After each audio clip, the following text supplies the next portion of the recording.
अमरावती जिल्ह्यात होऊ घातलेल्या नगर परिषद निवडणुकांची रणधुमाळी चांगलीच तापली आहे।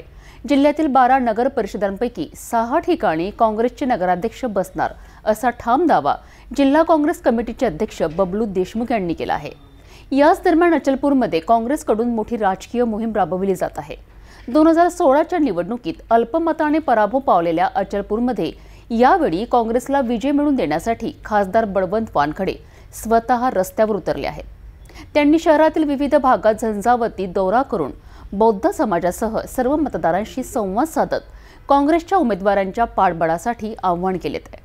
तर या संपूर्ण दौऱ्यावर जिल्हाध्यक्ष बबलू देशमुख आणि खासदार बळवंत वानखडे यांनी सिटी न्यूजला दिलेली खास प्रतिक्रिया आपण बघूया। काँग्रेसची हे भूमिका राहिली की सर्व समभाव सर्व धर्म समभाव, मग ते मुस्लिम असो, हिंदू असो, ख्रिश्चन असो की कुठलाही कसाही असो, सर्वांना सोबत घेऊन काँग्रेस लढाई लढल्या आहेत आणि लढाई लढून राहिली। जिल्हा परिषदला, पंचायत समितीला मुस्लिमांना आपण देऊ शकत नाही, दिलं तर निवडून येऊ शकत नाही, म्हणून शहराच्या भागात अचलपूर असो, चांदूरबाजार असो, चिखलदरा असो की अंजनगाव असो, 4 ठिकाणी आम्ही मुस्लिम याच्यासाठी दिले का त्यांना न्याय मिळाला पाहिजे।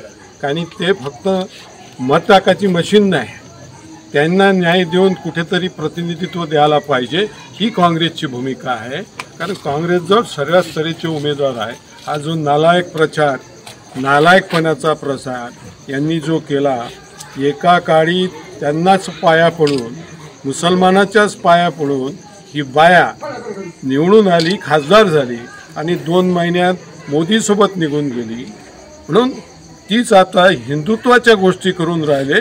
तिच्यापेक्षा हिंदुत्व आमच्या याच्यात जास्त आहे, तिच्यापेक्षा रामाले मानणारे आम्ही जास्त आहोत, पण धर्माधर्मात भांडणं लावणारी काँग्रेस नाही आहे। धर्म सर्व समभाव चालवणारी काँग्रेस आहे। हो, मागच्या 2016च्या निवडणुकीमध्ये असं थोडा अल्पमताने पराभव झाला होता, ही चूक होऊ नये आणि ही चूक आता सुधारा म्हणजे आता तर खासदार साहेब आहे तुमच्यासोबत, आता खासदार आहे, खासदाराने ताकदीनं 1.5-2 वर्ष झाले, त्याच्या आधी खासदार साहेबांना त्या लोकांनी ताकदीनं निवडून आणलं आणि खासदार साहेबाची ताकद, आपली सर्वांची ताकद आज अचलपूरमध्ये मागच्या वेळेस जे चुका झाल्या, थोड्या बहुत चुका झाल्या, यावेळेस त्या सुधारण्याचा प्रयत्न केला आणि सुधारल्या। म्हणून ह्यावेळेस आमची अध्यक्षाची उमेदवार असो की नगरसेवकाचा उमेदवार असो, जास्तीत जास्त मतांनी निवडून येईल।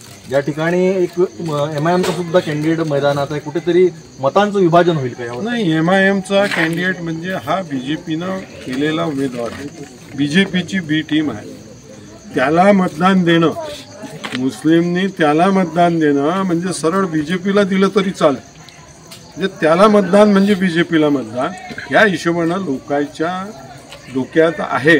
म्हणून लोक त्याला बळी पडणार नाही, सरळ सरळ येथे शाम नबीलला आणि काँग्रेसच्या पंजाला मतदान करेल आणि पंजा नगराध्यक्ष चांगल्या मतानं अचलपूरचे निवडून येतील। कुठे कुठे नगराध्यक्ष होईल अमरावती जिल्ह्यात अंदाजे? 6 ते 6 ठिकाणी नगराध्यक्ष काँग्रेसचे बसल, कारण सर्व ठिकाणी सर्व ठिकाणी 12 ठिकाणी सरळ सरळ काँग्रेसची आणि BJPची फाईट आहे। एक जातीवादी शक्ती एका बाजूने आहे, एका बाजूने सर्व धर्म समभावची शक्ती आहे। म्हणून सर्व लोक आता जो काही परिस्थिती शेतकऱ्याची आहे, सुशिक्षित बेकाराची आहे, सामान्य जनतेची या सरकारनं परिस्थिती केली, म्हणून जनता जागृत झाली आहे। त्या कारणानं सर्वीकडे 6 ते 7 नगराध्यक्ष काँग्रेसचे बसतील। वर्ग नगरपालिकेमध्ये भारतीय राष्ट्रीय काँग्रेसचे उमेदवार म्हणून नूर सभा एहतेशाम नबील यांची उमेदवारी आहे। यासाठी स्वतः जिल्ह्याचे खासदार बळवंत वानखडे यांनी आज अचलपूर या ठिकाणी प्रचार दौरा केला। एकूणच या प्रचार दौऱ्यामध्ये कशा प्रकारे अचलपूरची सीट ही काँग्रेसला जाईल यासाठी प्रयत्न राहील। अनेक वर्षाच्या प्रतीक्षेनंतर ही निवडणूक होऊ घातलेली आहे आणि आज तुम्ही जर पाहत असाल, अनेक वेळेपासून तुम्ही बऱ्याच वेळेपासून तुम्ही या आमच्या सोबत आहात, तर तुम्हाला लक्षात येईल की प्रचंड उत्साह हा कार्यकर्त्यांमध्ये आहे आणि कार्यकर्त्यांनी ठुंब गाठ बांधली मनाशी की नाही, यावेळेस पंजा म्हणून काँग्रेसची सत्ता निश्चित या नगरपालिकेवर बसेल असा आत्मविश्वास लोकांनी आम्हाला दिलेला आहे. लोकांच्या भरोशावर आमची निवडणूक आहे. लोक आमची निवडणूक लढत आहेत, म्हणून विजय हा आमचा निश्चित आहे.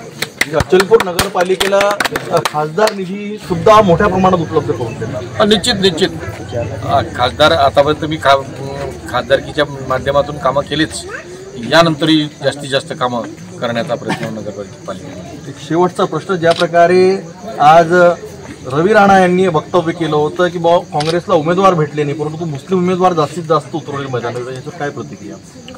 हा निव्वळ मूर्खपणाचा प्रचार आहे. स्वतः मुस्लिमांच्या पाया लागून मुस्लिमांचे मतं घ्यायचे आणि दुसरीकडे हिंदुत्व म्हणून जागृत ठेवून आपल्या पत्नीसह अशा पद्धतीचा वागणे हा समाज कधीही येणाऱ्या काळात या लोकांना माफ करणार नाही. कारण ते जहरसुद्धा तेवढंच ओकतात आणि मतंसुद्धा मागण्यासाठी पाया पडतात त्यांच्या. म्हणून हा दोगलेपणा, हा हे दुपटी धोरण हे कदापि हा समाज सहन करणार नाही, हे एवढं मात्र मी सांगतो.